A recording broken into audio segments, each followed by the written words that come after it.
Hello everyone. So I just got the idea to kind of read a story for you every day. I'm going to choose stories from this book called Osborne's Illustrated Fairy Tales. This is my piano. Nothing. Okay, so let's begin with our first story of the series. Sleeping Beauty.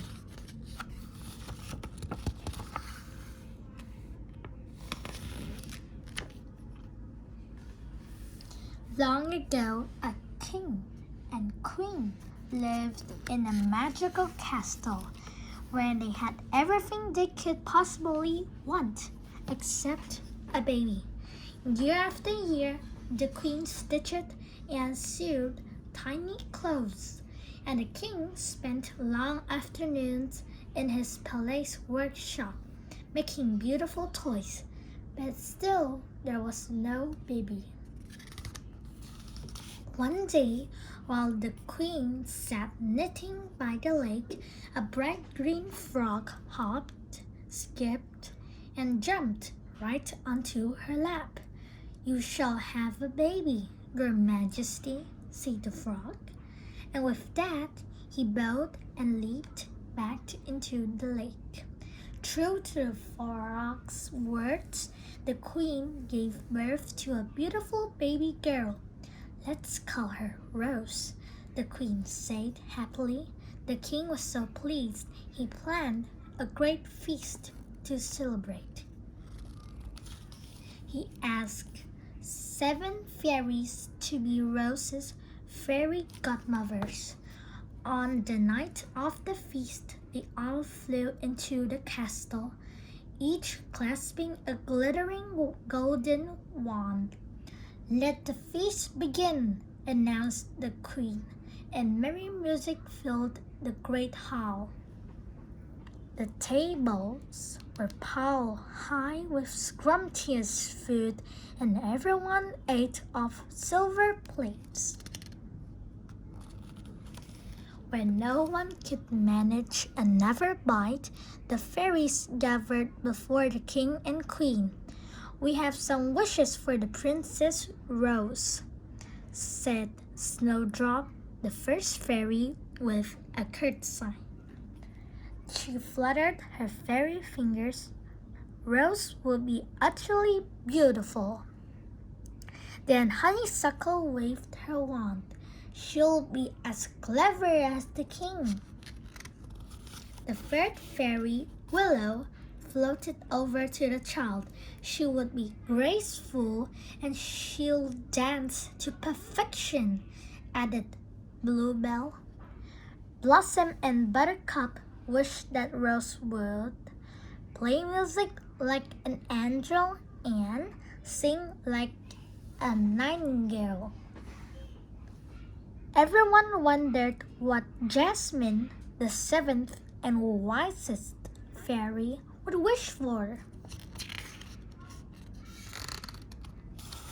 As Jasmine hovered over the cradle, a blast of icy air swept into the room. "Haven't you forgotten someone?" a chilling voice rang out. Suddenly, the mean fairy Nightshade appeared in a whirlwind of foul green smoke. "How dare you not to invite me!" she roared. "We didn't mean to, Nightshade," the king stammered. We just forgot you." "Forgot me?" Nightshade screamed so fiercely the flames in the fireplace went out. "Well, you won't forget this." She flicked her cloak and marched up to the cradle. "Now, my pretty," she purred, lifting a golden curl with a bony finger. "What shall I wish for you?" Everyone in the palace held their breath. Nightshade leaned down into the cradle. "On your 16th birthday," she snarled, "you will prick your finger on a spinning wheel and die. No! Cried the queen, but Nightshade cackled gleefully and disappeared with a bang. I still have my wish, said Jasmine softly. I can't undo that wicked spell, but I can try to change it.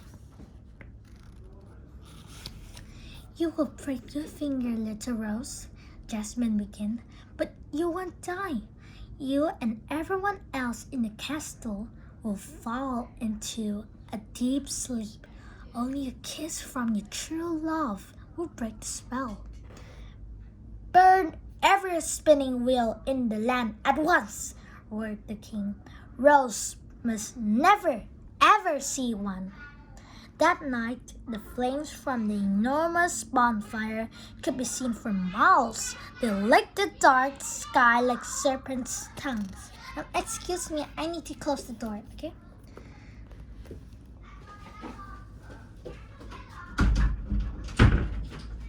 Okay, let's... Okay. The years passed and Rose turned into a delightful girl. She danced, sang, and played music as wonderfully as the fairies had wished. She was clever enough to beat the king at chess. Ha! Checkmate!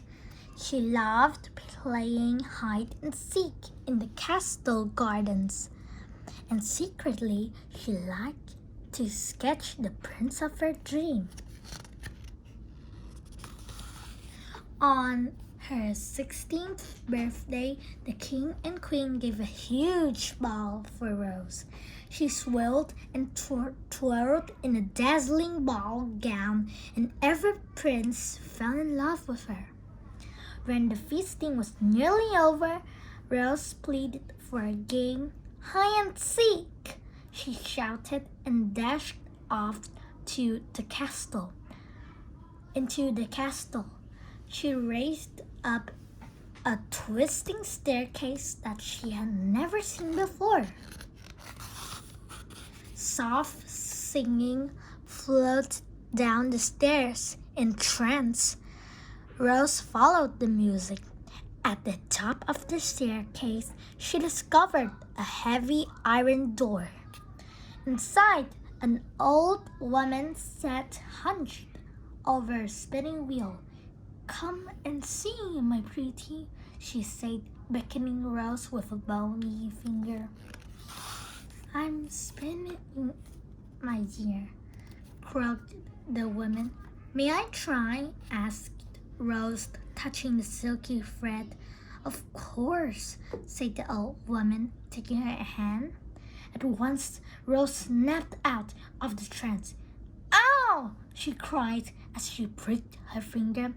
Rose fell to the floor. The old woman cackled, and disappeared in a whirlwind of fall green smoke. In the same instant, everyone in the castle fell asleep. The king dozed off with a spoon in his hand, and the court jester froze mid-leap. All the clocks stopped. The place was silent and still, except for the rose bushes. They spread like ivy, covered everything in the path. They grew so quickly that soon the entire castle was covered in thick roots and sharp thorns. For 100 years, the castle stayed hidden. Only the tops of the towers showed through the bushes. Princes from far and wide heard about the spell. They came in their hundreds to try to rescue the princess known as Sleeping Beauty. But the thorns cut their skin and the roots wrapped around their legs like snakes until they all gave up. One day, a brave prince named Florian rode by. He had dreamed of Sleeping Beauty and was determined to find her. He pulled out his sword with a flourish and began to fight his way through the spiky bushes. As Florian's sword touched a branch, each sharp thorn became a sweet-smelling rose. A path cleared before him. He followed its twists and turns until he reached the topmost turret where Sleeping Beauty lay. Florian's heart fluttered like a bird when he saw her. She was the most beautiful girl he had ever seen. Taking her hand, he kissed her soft lips. Her eyes flickered open and Rose found herself face to face with the prince of her dreams. "You're the princess I drew," she cried. "Prince Florian here to rescue you," he announced and scooped her up. As they walked through the tunnels of roses, everyone else in the castle began to wake up. The king fell into his pudding with an enormous splash, and the court jester landed with an unexpected bump. "Ow!" Rose and Florian entered the great hall. "My Rose!" cried the queen, "and her true love," added the king. Rose and Florian were married the next day. They lived happily ever after, and the prince always lost at chess. That was the end of my story for today. Thank you for listening.